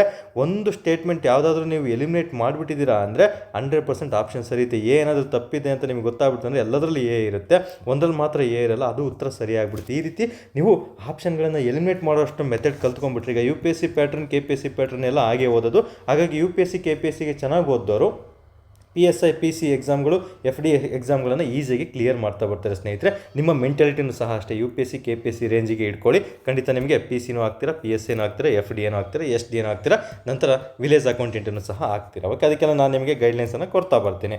ಹಾಗಾದರೆ ಇಲ್ಲಿ 2 ಬಾರಿ ಜರುಗಿತ್ತು, ಇಲ್ಲಿ ಒಂದೇ ಸ್ಥಳದಲ್ಲಿ ಕೆನಡಾದಲ್ಲಿ 7 ಬಾರಿ ಜರುಗಿತ್ತು ಅಂತ ನೆನ್ಪಿಟ್ಕೋಬೇಕಾಗುತ್ತೆ. ಇದರ ಅಧ್ಯಕ್ಷತೆ, ಯಾವುದೇ ಒಂದು ಸಭೆ ಜರುಗಲಿ ಅದು ಎಲ್ಲಿ ಜರುಗಿತ್ತು ಅದರ ಅಧ್ಯಕ್ಷತೆ ಯಾರು ವಹಿಸ್ಕೊಂಡಿದ್ದಾರೆ, ಅಲ್ಲಿ ಪ್ರಧಾನಮಂತ್ರಿ ಇದ್ದಾರಾ ಅಥವಾ ಪ್ರೆಸಿಡೆಂಟ್ ಇದ್ದಾರಾ ಅಂತ ಗೆಂಟ್ ಮಾಡಬೇಕು. ಯಾಕಂದರೆ ಕೆಲವೊಂದು ದೇಶದಲ್ಲಿ ಪ್ರಧಾನಮಂತ್ರಿ ಮಾತ್ರ ಇರ್ತಾರೆ, ಕೆಲವೊಂದು ದೇಶದಲ್ಲಿ ಪ್ರೆಸಿಡೆಂಟ್ ಮಾತ್ರ ಇರ್ತಾರೆ. ಈಗ ಭಾರತದಲ್ಲಿ ರಾಷ್ಟ್ರಪತಿನೂ ಇದ್ದಾರೆ, ಪ್ರಧಾನಮಂತ್ರಿನೂ ಇದ್ದಾರೆ. ಬಟ್ ಕೆಲವೊಂದು ಕಡೆ ಕೇವಲ ಪ್ರಧಾನಮಂತ್ರಿ ಮಾತ್ರ ಇರ್ತಾರೆ, ರಾಷ್ಟ್ರಪತಿಗಳಿರಲ್ಲ. ಹಾಗಾಗಿ ಅವೆಲ್ಲ ಇಂಪಾರ್ಟೆಂಟ್. ಇಲ್ಲಿ ಅಧ್ಯಕ್ಷತೆ ವಹಿಸ್ಕೊಂಡಿದ್ದು ಕೆನಡಾ ದೇಶದ ಪ್ರಧಾನಮಂತ್ರಿ ಆಗಿರ್ತಾರೆ, ಅವರೇ ನಿರೂಪಕರು ಸಹ ಆಗಿರ್ತಾರೆ. ಹೋಸ್ಟ್ ಮಾಡಿದ್ದು ಮಾರ್ಕ್ ಕಾರ್ನಿ. ಕೇಳ್ತಾನೆ ಸ್ಟೇಟ್ಮೆಂಟು, ಮಾರ್ಕ್ ಕಾರ್ನಿ ಯಾವ ದೇಶದ ಪ್ರಧಾನಮಂತ್ರಿಗಳು? ಯಾಕಂದರೆ ಯಾವ ಪ್ರಧಾನಮಂತ್ರಿ ಸುದ್ದಿಯಲ್ಲಿದ್ದಾರೆ ಅವ್ರ ಬಗ್ಗೆ ನಿಮಗೆ ಪ್ರಶ್ನೆಗಳನ್ನು ಕೇಳಲಾಗ್ತಾರೆ ಸ್ನೇಹಿತರೆ. ಮಾರ್ಕ್ ಕಾರ್ನಿ ಕೆನಡಾ ದೇಶದ ಒಂದು ಪ್ರಧಾನಮಂತ್ರಿ, ಇದರ ಒಂದು ನಿರೂಪಕರು ಮತ್ತು ಅಧ್ಯಕ್ಷತೆಯನ್ನು ವಹಿಸ್ಕೊಂಡಿದ್ರು ಸ್ನೇಹಿತರೆ. ಹಂಗೂ ಇನ್ನೂ ಸಿಂಪಲ್ ಆಗಿ ಹೋಯ್ತು ಅಂದರೆ ಕೆನಡಾ ದೇಶ ಸುದ್ದಿಯಲ್ಲಿದೆ, ಹಾಗಾಗಿ ಈ ಪ್ರಶ್ನೆಗಳನ್ನು ಕೇಳ್ತಾ ಬರ್ತಾನೆ ಸ್ನೇಹಿತರೆ. ತುಂಬ ಸಿಂಪಲ್, ಎಲ್ಲರೂ ಸಹ ಓದಿರ್ಬೇಕು ಇವೆಲ್ಲ. ಕೆನಡಾ ದೇಶ ಅಂತ ಬಂದಾಗ ಕೆನಡಾ ದೇಶದ ರಾಜಧಾನಿ ಒಟ್ಟಾವೋ ಆಗಿರ್ತದೆ. ಕೆನಡಾ ದೇಶದ ನಾಣ್ಯ ಕೆನಾಡಿಯನ್ ಡಾಲರ್ ತುಂಬಾ ಇಂಪಾರ್ಟೆಂಟು. ಇವೆರಡು ಬೇಸಿಕ್ ಅಂಶಗಳನ್ನು ಸಹ ನೀವು ನೆನಪಲ್ಲಿ ಇಟ್ಕೊಂಡಿರಲೇಬೇಕಾಗ್ತದೆ. ಓಕೆ, ನಂತರ ಈಗ ನೋಡ್ತಾ ಬರೋಣ. ನಂತರ ನಿಮಗೆ G7 ಶೃಂಗಸಭೆ ಅಂತ ಹೇಳಿದೆ. ಎಷ್ಟರಲ್ಲಿ ಸ್ಥಾಪನೆ ಆಯಿತು? 1975 ಅಂತ ಹೇಳಿದ್ವಿ. 75ರಲ್ಲಿ ಜರುಗಿದಾಗ ಮೊದಲ ಶೃಂಗಸಭೆ, ನಿಮಗೆ PCPSCಯಲ್ಲಿ GK ಥರ ಪ್ರಶ್ನೆ ಕೇಳ್ತಾನೆ. G7ನ ಮೊದಲ ಶೃಂಗಸಭೆಯಲ್ಲಿ ಜರುಗಿತ್ತು, ಬಿಮ್ಸ್ಟಿಕ್ನ ಮೊದಲ ಶೃಂಗಸಭೆಯಲ್ಲಿ ಜರುಗಿತ್ತು, ಬ್ರಿಕ್ಸ್ನ ಮೊದಲ ಶೃಂಗಸಭೆಯಲ್ಲಿ ಜರುಗಿತ್ತು. ಮತ್ತು ನಿಮಗೆ ಹಲವಾರು ಬರ್ತಾವಲ್ಲ, ಬ್ರಿಕ್ಸ್ ಆಗಿರ್ಬೋದು, ಬಿಮ್ಸ್ಟಿಕ್ ಆಗಿರ್ಬೋದು, ಮತ್ತು ಬೇರೆ ಬೇರೆ G7, G20 ಆಗಿರ್ಬೋದು, ಯುರೋಪ್ ಯೂನಿಯನ್ ಆಗಿರ್ಬೋದು. ಮೊದಲ ಸಭೆ ಎಲ್ಲಿ ಜರುಗಿದ್ದು ಅಂತ ಪ್ರಶ್ನೆ ಕೇಳ್ತಾನೆ. ಮೊದಲ ಶೃಂಗಸಭೆ 1975ರಲ್ಲಿ ಫ್ರಾನ್ಸ್ ದೇಶದ ಒಂದು ಚಾಟಿಯೋ ಡಿ ರಾಂಬೋಲೈಟ್ನಲ್ಲಿ ಜರುಗ್ತದೆ ಸ್ನೇಹಿತರೆ. ಫ್ರಾನ್ಸ್ ಅಂತ ನೆನಪಿಟ್ಕೊಂಡಿದ್ರೆ ಸಾಕಾಗಿರ್ತದೆ. ಸೊ ಇಲ್ಲಿ ನಿಮಗೆ ಆಲ್ರೆಡಿ ಹೇಳಿದಾಗೆ ಇದೊಂದು 51ನೇ ಶೃಂಗಸಭೆ ಜರುಗಿದ್ದು 2025ರಲ್ಲಿ. ಹಾಗಾಗಿ 51ನೇ ಅಂದರೆ ಹಿಂದೆ ಏನೊಂದು 50ನೇ ವರ್ಷ ಆಗಿರ್ತದೆ. ಹಾಗಾಗಿ ಇದು 50ನೇ ವಾರ್ಷಿಕೋತ್ಸವವನ್ನು ಗುರುತಿಸುತ್ತದೆ ಸ್ನೇಹಿತರೆ. ಇದೊಂದು ಸ್ಟೇಟ್ಮೆಂಟನ್ನು ನೆನಪಿಟ್ಕೊಂಡಿರಲೇಬೇಕಾಗ್ತದೆ. ನಂತರ ಇದರ ಉದ್ದೇಶ, ಯಾವುದೇ ಒಂದು ಸಂಘ, ಈಗ G7 ಅಂತ ಬಂದ ತಕ್ಷಣ ಹಲವಾರು ದೇಶಗಳಿದೆ ಅಂತ ಹೇಳಿದ್ವಿ. ಯಾವೆಲ್ಲ ದೇಶಗಳಿದಾವೆ ಅಂತ ಸೊ ಇಲ್ಲಿದೆ ನೋಡಿ. ಕೆನಡಾ ಆಗಿರ್ಬೋದು, ಫ್ರಾನ್ಸ್ ಆಗಿರ್ಬೋದು, ಜರ್ಮನಿ, ಇಟಲಿ ಮತ್ತು ಜಪಾನ್ ಮತ್ತು UK, ಅಮೆರಿಕ ದೇಶಗಳನ್ನು ಒಳಗೊಂಡಿರ್ತದೆ ಸ್ನೇಹಿತರೆ. 1, 2, 3 ಮತ್ತು ಇಟಲಿ ಆಗಿರ್ಬೋದು ಮತ್ತು ಅಮೆರಿಕ ಆಗಿರ್ಬೋದು. ಟೋಟಲ್ 7 ದೇಶಗಳನ್ನು ಒಳಗೊಂಡಂತಹ ಗ್ರೂಪ್ ಆಫ್ 7 ಆಗಿರ್ತದೆ ಇದು. ಸೊ ಇವೆಲ್ಲ ದೇಶಗಳು Canada, France, Germany, Italy, Japan ಮತ್ತು UK ಆಗಿರ್ತದೆ. ಇವುಗಳಿಗೆ ಒಂದು ಟ್ರಿಕ್ಸ್ ಇದೆ ಸ್ನೇಹಿತರೆ. ಈ ದೇಶಗಳನ್ನು ಯಾವ ರೀತಿ ನೆನ್ಪಿಟ್ಕೋಬೇಕು ನೀವು ಅಂತ, juice with girl friend. Okay, ಇದು ಗರ್ಲ್ ಫ್ರೆಂಡ್ ಅಂದ ತಕ್ಷಣ ಬೇರೆ ಥಿಂಕ್ ಮಾಡಬಾರ್ದು ನೀವು, ಜಸ್ಟ್ ಕೋಡ್ ವರ್ಡ್ ಮಾತ್ರ ತಿಳ್ಕೊಬೇಕಾಗ್ತದೆ ಇಲ್ಲಿ. ಓಕೆ, ನಂತರ juice. Okay, juice with girl friend ಅನ್ನೋದಾದರೆ ನೋಡ್ತಾ ಬರೋಣ ಈಗ. ಸೊ ಇಲ್ಲಿದೆ ನೋಡಿ, ಇಮೇಜ್ ಇದೆ. ಇಮೇಜ್ ನೋಡಿದ ತಕ್ಷಣ ಗೊತ್ತಾಗುತ್ತೆ G7 ಗ್ರೂಪ್ ಅಂತ ಇಲ್ಲಿ ಅಪ್ಡೇಟ್ ಆಗಿದೆ. ಸೊ ಇಲ್ಲಿ ಜ್ಯೂಸ್ ವಿತ್ ಗರ್ಲ್ ಫ್ರೆಂಡ್ ಎಂಬ ಕೋಡನ್ನು ನೀವು ಯೂಸ್ ಮಾಡಬೇಕಾಗುತ್ತೆ. ಟ್ರಿಕ್ ಯಾವತ್ತೂ ನೆನಪು ಬರ್ತಿದೆ, ತುಂಬ ಸುಲಭವಾಗಿ ನೆನ್ಪಿಟ್ಕೋಬೋದು ಸ್ನೇಹಿತರೆ. ಇದನ್ನು ಕ್ಯಾಪಿಟಲ್ ಲೆಟ್ರ್ ಮಾತ್ರ ನೆನ್ಪಿಟ್ಕೋಬೇಕು, ಇವೆಲ್ಲ ಸ್ಮಾಲ್ ಲೆಟ್ರ್ ಬಿಟ್ಬಿಡಿ. ಅದು ಟ್ರಿಕ್ಕಿಯಾಗಿ ನೆನ್ಪಿಟ್ಕೊಳೋಕ್ಕೋಸ್ಕರ ಕೊಟ್ಟಿರೋದು ಸ್ನೇಹಿತರೆ. ಇಲ್ಲಿ ಜ್ಯೂಸ್ ವಿತ್ ಗರ್ಲ್ ಫ್ರೆಂಡ್ ಅನ್ನೋದನ್ನ ನೋಡ್ತಾ ಬರೋಣ. ಜೆ ಅಂದರೆ ಏನು? ಜಪಾನ್ ಆಗಿರ್ತದೆ. ಯು ಅಂದರೆ USA ಆಗಿರ್ತದೆ. ಐ ಅಂದರೆ ಇಟಲಿ ಆಗಿರ್ತದೆ. ಸಿ ಅಂದರೆ ಕೆನಡಾ ಆಗಿರುತ್ತೆ. ಮತ್ತು ಇ ಅಂದರೆ ಇಂಗ್ಲೆಂಡ್ ಆಗಿರುತ್ತೆ. ಜಿ ಅಂದರೆ ಜರ್ಮನಿ ಮತ್ತು ಫ್ರಾನ್ಸ್ ಆಗಿರ್ತದೆ ಸ್ನೇಹಿತರೆ. ನಿಮಗೆ ಕನ್ಫ್ಯೂಷನ್ ಹೊಡ್ಸೋದು ಏನು ಅಂದರೆ ಯಾವ ದೇಶ G7 ಗ್ರೂಪಲ್ಲಿ ಬರಲ್ಲ ಅಂತ ಕೇಳ್ತಾನೆ. ಭಾರತ ಇರುತ್ತೆ ಅಲ್ಲಿ ಆಪ್ಷನ್ ಕನ್ಫ್ಯೂಷನ್ ಮಾಡ್ಸೋಕ್ಕೆ. ಚೀನಾ ಒಂದು ಇರ್ತದೆ ಸ್ನೇಹಿತರೆ, ಇನ್ನೊಂದು ರಷ್ಯಾ ದೇಶ ಇರ್ತದೆ ಸ್ನೇಹಿತರೆ. ಇವು ಮೂರೇ ಆಪ್ಷನ್ ನಿಮಗೆ ಆದಷ್ಟು ಕೊಡ್ತಾ ಬರ್ತಾನೆ. ಇವು ಮೂರು ನಮ್ಮ ಸದಸ್ಯತ್ವವನ್ನು ಒಳಗೊಂಡಿಲ್ಲ ಸ್ನೇಹಿತರೆ. ರಷ್ಯಾ ಇತ್ತು, ಅದು ಡಿಲೀಟ್ ಆಯಿತು. ಏನಕ್ಕೆ ಡಿಲೀಟ್ ಆಯಿತು ಅಂತಲೂ ಸಹ ನಿಮಗೆ ಕಂಟೆಂಟನ್ನು ಮುಂದೆ ನೀಡ್ತಾ ಬರ್ತೀನಿ ಇದೇ ಒಂದು ವಿಡಿಯೋದಲ್ಲಿ. ಸೊ ಈ ಕೋಡ್ವನ್ನು ನೆನ್ಪಿಟ್ಕೊಂಡ್ಬಿಟ್ರೆ ಯಾವತ್ತೂ ನಿಮಗೆ ಕನ್ಫ್ಯೂಷನ್ ಆಗಲ್ಲ. ಇಲ್ಲಿ ನಿಮ್ಗೆ ಯಾವುದೇ ಕಾರಣಕ್ಕೂ ಕನ್ಫ್ಯೂಷನ್ ಮಾಡ್ಕೋಬಾರ್ದು. ಜಪಾನ್ ಜೆಯಿಂದ ಶುರುವಾಗುತ್ತೆ. ಇಲ್ಲಿ ನೋಡಿ ಐಯಿಂದ ಬರೋದು ಇಟಲಿ ಒಂದೇ. ನೀವು ಅದನ್ನು ಇಟಲಿ ಅನ್ನೋದನ್ನ ನಿಮಗೆ ಇಸ್ರೇಲ್ ಕೊಡ್ತಾ ಬರ್ತಾನೆ, ಇಲ್ಲಾಂದರೆ ಇರಾಕ್ ಅಂತ ಕೊಡ್ತಾ ಬರ್ತಾನೆ. ಇಲ್ಲಿ ಕನ್ಫ್ಯೂಷನ್ ಮಾಡ್ಕೋಬಾರ್ದು. ಇಟಲಿ ಇದೆ ಅನ್ನೋದನ್ನ ಮಾತ್ರ ನೀವು ಕನ್ಫ್ಯೂಷನಲ್ಲಿ ಯಾವುದೇ ಕಾರಣಕ್ಕೂ ಕನ್ಫ್ಯೂಷನ್ ಆಗಬಾರ್ದು ಸ್ನೇಹಿತರೆ. ಸಿ ಅಂದರೂ ಅಷ್ಟೇ, ಇಲ್ಲಿ ಕೆನಡಾ ಬದಲು ಚೀನಾ ಕೊಡ್ತಾ ಬರ್ತಾನೆ, ಅಲ್ಲಿ ಕನ್ಫ್ಯೂಷನ್ ಮಾಡ್ತಾ ಬರ್ತಾರೆ. ಹಾಗಾಗಿ ಅಲ್ಲೂ ಸಹ ನೀವು ಕೇರ್ಫುಲ್ಲಾಗಿ ಓದ್ಕೋಬೇಕಾಗುತ್ತೆ. ನಂತರ ಬರೋದು ನಮಗೆ ಇನ್ನೆಲ್ಲ ಸುಲಭವಾಗಿ ನೆನ್ಪಿಟ್ಕೋಬೋದು G ಇಂದ F ಇಂದ ಅನ್ನೋದನ್ನ. ಸೊ ಈ ಕೋಡ್ ವರ್ಡ್ ಇಟ್ಟು ಅದನ್ನು ಈ ಕೋಡ್ ವರ್ಡ್ ಇಟ್ಟರೂ ಸಹ ಅಷ್ಟೇ ಇವತ್ತಿಗೆ ನೆನ್ಪುಳಿಯುತ್ತೆ. ಬಟ್ ನೀವು ಎಕ್ಸಾಮ್ ಟೈಮಲ್ಲಿ ಕೋಡನ್ನು ಸಹ ನೆನಪು ಮಾಡ್ಕೊಳ್ತಾ ಒಂದು ರಿವಿಷನ್ ಮಾಡ್ಕೊಳ್ತಾ ಹೋದರೆ ಈಸಿಯಾಗಿ ನೆನಪು ಬರ್ತದೆ ಸ್ನೇಹಿತರೆ. ಓಕೆ, ಈಗ ಕಂಟೆಂಟಿಗೆ ಬರೋಣ. 7 ದೇಶಗಳು ಒಂದು ಜ್ಯೂಸ್ ವಿತ್ ಗರ್ಲ್ಫ್ರೆಂಡ್ ಜೊತೆ ಕಳಿಸ್ಬಿಡೋಣ ಅವ್ರನ್ನ. ಓಕೆ, ಹಾಗಾದರೆ ಅಷ್ಟು ನೆನ್ಪಿಟ್ಕೊಳ್ಳಿ. ಹಾಗಾದರೆ ನಮಗೆ ನೆಕ್ಸ್ಟ್ ಸ್ಟೇಟ್ಮೆಂಟ್ ಯಾವ ರೀತಿ ಇರುತ್ತೆ? ಈಗ G7 ಗ್ರೂಪ್ ಆಯಿತು. ಈ G7 ಗ್ರೂಪ್ ಜೊತೆ ಹಲವಾರು ದೇಶಗಳಿರ್ತವೆ ಸ್ನೇಹಿತರೆ. ಸ್ಟೇಟ್ಮೆಂಟನ್ನು ಹಿಂದೆ ಮುಂದೆ ಹಾಕಿರ್ಬೋದು, ಬಟ್ ನಾನು ಹೇಳೋ ರೀತಿಯೇ ನೆನ್ಪಿಟ್ಕೊಳ್ಳಿ. ಇಲ್ಲಿ ಯುರೋಪಿಯನ್ ಒಕ್ಕೂಟ, ಯುರೋಪಿಯನ್ ಯೂನಿಯನ್ ಅಂತ ಒಂದು ಬರುತ್ತೆ ಸಂಸ್ಥೆ. ಇದ್ರ ಬಗ್ಗೆನೂ ಮುಂದೆ ಕರೆಂಟ್ ಅಫೇರ್ಸಲ್ಲಿ ಇದೆ, ಹೇಳ್ತೀನಿ ಆದಷ್ಟು ಬೇಗ. ಯುರೋಪ್ ಯೂನಿಯನ್ ಸಂಸ್ಥೆ ಅಂತ ಬಂದಾಗ ನೆನಪಲ್ಲಿ ಇಟ್ಕೋಬೇಕಾಗುತ್ತೆ. ಇದು ಮತ್ತು ನಮ್ಮ ಭಾರತ ದೇಶ ಎರಡು ಸಹ ಅತಿಥಿಯಾಗಿ ಪ್ರತಿ ವರ್ಷ ಭಾಗವಹಿಸ್ತಾರೆ ಸ್ನೇಹಿತರೆ, ನೆನ್ಪಿಟ್ಕೋಬೇಕಾಗುತ್ತೆ. ಕೆಲವೊಮ್ಮೆ ಆಬ್ಸೆನ್ಸ್ ಇರುತ್ತೆ, ಬಟ್ ಭಾರತ ದೇಶ ಮತ್ತು ಯುರೋಪಿಯನ್ ಯೂನಿಯನ್ ಇದರಲ್ಲಿ ಭಾಗವಹಿಸ್ತಾ ಬರ್ತಾರೆ ಸ್ನೇಹಿತರೆ. ಯುರೋಪಿಯನ್ ಯೂನಿಯನ್ ಒಕ್ಕೂಟ ಅಂತ ಬಂದ ತಕ್ಷಣ ಹಲವಾರು ದೇಶಗಳು ಅದರಲ್ಲಿ ಇರ್ತವೆ, ಅದನ್ನು ಸಹ ನೆನ್ಪಿಟ್ಕೋಬೇಕು. ಮುಂದೆ ಹೇಳ್ತೀನಿ ಕಂಪ್ಲೀಟ್ ಡೀಟೇಲು. ಒಟ್ಟು ಯುರೋಪಿಯನ್ ಯೂನಿಯನ್ ಅನ್ನೋದು ಹಲವಾರು ದೇಶಗಳ ಒಂದು ಒಕ್ಕೂಟ ಆಗಿರ್ತದೆ, ಮುಂದೆ ತಿಳಿಸ್ಕೊಡ್ತಾ ಬರ್ತೀನಿ. ಅದ್ರ ಜೊತೆ ಭಾರತ ದೇಶನೂ ಅಷ್ಟೇ ಅತಿಥಿಯಾಗಿ ಭಾಗವಹಿಸುತ್ತದೆ. ನೋಡಿ ಎಷ್ಟು ಸದಸ್ಯತ್ವ ಹೊಂದಿದೆ ಅಂದರೆ 7, ಬಟ್ ಅದರಲ್ಲಿ ಅತಿಥಿಯಾಗಿ ಬರೋದು ಯುರೋಪಿಯನ್ ಒಕ್ಕೂಟ ಮತ್ತು ಭಾರತ ದೇಶ ಆಗಿರ್ತದೆ. ಇನ್ನು ಮುಂದೂ ಸಹ ತಿಳಿಸ್ಕೊಡ್ತಾ ಬರ್ತೀನಿ ಸ್ನೇಹಿತರೆ. ಇನ್ನು ಔಟ್ರೀಚ್ ಸೆಷನ್ ಅಂತಿದೆ, ಮುಂದೆ ತಿಳಿಸ್ತೀನಿ. ಈಗ ಸದ್ಯಕ್ಕೆ ಇದರ ಉದ್ದೇಶ, ನಿಮಗೆ ಉದ್ದೇಶದ ಬಗ್ಗೆ ಪ್ರಶ್ನೆ ಕೇಳಲ್ಲ, ಯಾಕಂದರೆ ಎಲ್ಲ ಕಾಮನ್ ಆಗಿ ಯಾವುದೇ ಒಂದು ಸಂಸ್ಥೆ ಸಂಘ ಅಂತ ತಗೊಂಡಾಗ ಎಲ್ಲ ಕಾಮನ್ ಉದ್ದೇಶಗಳನ್ನೇ ಒಪ್ಕೊಂಡಿರ್ತವೆ. ದೇಶಕ್ಕೆ ಒಂದು ಮಾದರಿಯಾಗಿರಬೇಕು, ಮತ್ತು ದೇಶದಲ್ಲಿ ಆರ್ಥಿಕತೆಯನ್ನು ಬೆಳೆಸ್ಕೊಳ್ಬೇಕು, ಮತ್ತು ಹಲವಾರು ಒಂದು ಬೇರೆ ಏನಾದರೂ ಇರಬೇಕು, ಒಳ್ಳೆತನ ಇರಬೇಕು, ಮತ್ತು ಸಂಬಂಧಗಳು ಬೆಳೀತಾ ಇರಬೇಕು ಅನ್ನೋ ಆಂತರಿಕವಾಗಿ ಅಂತ ನಿಮಗೆ ತಿಳಿಸ್ಕೊಡ್ತಾ ಇರ್ತಾರೆ ಅಷ್ಟೇ. ನೋಡಿ, ಸಿಂಪಲ್ಲು. ಇಂಧನ ಸುರಕ್ಷತೆ ಆಗಿರ್ಬೋದು, ಆರ್ಟಿಫಿಷಿಯಲ್ ಇಂಟೆಲಿಜೆನ್ಸ್ ನಿಯಂತ್ರಣ ಆಗಿರ್ಬೋದು, ವಿಶ್ವ ಬ್ಯಾಂಕ್ ನೇತೃತ್ವದಲ್ಲಿ ಸ್ಥಿತಿಸ್ಥಾಪಕತ್ವ ಮತ್ತು ಅಂತರ್ಗತ ಪೂರೈಕೆ ಸರಪಳಿ ವರ್ಧನೆ ಇರಬೇಕಂತೆಲ್ಲ ತಿಳಿಸ್ಕೊಡ್ತಾರೆ. ಇವೆಲ್ಲ ಏನು ಬೇಕಿಲ್ಲ, ಜಸ್ಟ್ ನಿಮಗೆ ಯಾರು ಕ್ಯಾಶುಯಲಾಗಿ ಕೊಡ್ತಾ ಬರ್ತಾನೆ ಎಲ್ಲದಕ್ಕೂ ರೈಟ್ ಆಗಿರುತ್ತೆ ಆನ್ಸರ್ ಅದು. ಇಲ್ಲಿ ರೆಸಿಲೆಂಟ್ ಮತ್ತು inclusive supply chain announcement. Raise ಅಂದರೆ resilient and inclusive supply chain announcement. ಯಾಕಂದರೆ ಸುದ್ದಿಯಲ್ಲಿರೋದ್ರಿಂದ ರೈಸ್ ಫುಲ್ ಫಾರ್ಮ್ ಏನು ಅಂತ ಕೇಳ್ತಾ ಬರ್ಬೋದು, ಹಾಗಾಗಿ ನೆನಪಲ್ಲಿ ಇಟ್ಕೊಂಡಿರಲೇಬೇಕಾಗ್ತದೆ ಸ್ನೇಹಿತರೆ. ಇನ್ನು ನಮಗೆ G7 ಸಭೆಯಲ್ಲಿ ಭಾರತದ ಒಂದು ಸ್ಥಾನ ಏನಿದೆ? ಪ್ರಧಾನ ಮೋದಿಯವರು ಇತ್ತೀಚೆಗೆ ಪ್ರಧಾನಮಂತ್ರಿ ನರೇಂದ್ರ ಮೋದಿಯವರು ಪ್ರತಿನಿಧಿಸುವ ಭಾರತದ ಅತಿಥಿಯಾಗಿ ಇಲ್ಲಿ ಭಾಗವಹಿಸಿ ಜಾಗತಿಕ ದಕ್ಷಿಣದ ಅಗತ್ಯತೆಗಳನ್ನು ಎತ್ತಿ ತೋರಿಸ್ತಾರೆ ಸ್ನೇಹಿತರೆ. ನಮ್ಮ ಒಂದು ದಕ್ಷಿಣದ ಆದ್ಯತೆಗಳು ಏನೆಲ್ಲ ಇದೆ ನಮ್ಮ ದೇಶದಲ್ಲಿ, ಏನೆಲ್ಲ ಆಗಬೇಕು ಅಲ್ಲಿ ಅಂತ ಹೇಳ್ಬಿಟ್ಟು ಅವರು ಅದ್ರಲ್ಲಿ ಭಾಗವಹಿಸಿಬಿಟ್ಟು ಭಾಷಣವನ್ನು ಮಾಡ್ತಾ ಬರ್ತಾರೆ ಸ್ನೇಹಿತರೆ. ಭಾರತ ಪ್ರತಿನಿಧಿಯಾಗಿ ಭಾಗವಹಿಸುತ್ತದೆ ಎಂಬ ಒಂದು ಸ್ಟೇಟ್ಮೆಂಟನ್ನು ನೆನ್ಪಿಟ್ಕೊಂಡಿದ್ರೆ ಸಾಕಾಗಿರ್ತದೆ. ಇನ್ನು ಇಲ್ಲಿ ಯಾರೆಲ್ಲ ಭಾಗವಹಿಸಿದ್ರು ನಿಮ್ಗೆ ಆಲ್ರೆಡಿ ಹೇಳಿದ್ದೀನಿ. G7 ಗ್ರೂಪ್ ಮೆಂಬರ್ಸು, ಯುರೋಪ್ ಒಕ್ಕೂಟ ಮತ್ತು ಭಾರತದ ಪ್ರಧಾನಮಂತ್ರಿಗಳು. ಓಕೆ, ನೆಕ್ಸ್ಟ್ ಇನ್ನೊಂದು ಸ್ಟೇಟ್ಮೆಂಟ್ ಕೊಟ್ಟಿದ್ದೀನಿ ನಾನು ನಿಮಗಲ್ಲಿ. ಔಟ್ರೀಚ್ ಸೆಷನ್ ಅಂದರೆ ಏನು ಅಂತ. ಇದು ತುಂಬಾ ಇಂಪಾರ್ಟೆಂಟು, ತುಂಬ ಅಭ್ಯರ್ಥಿಗಳು ಇದನ್ನು ಓದಿರಲ್ಲ ಸ್ನೇಹಿತರೆ. ಔಟ್ರೀಚ್ ಸೆಷನ್ ಅಂದರೆ ಏನು ಅಂತ ಪ್ರಶ್ನೆ ಕೇಳ್ತಾನೆ.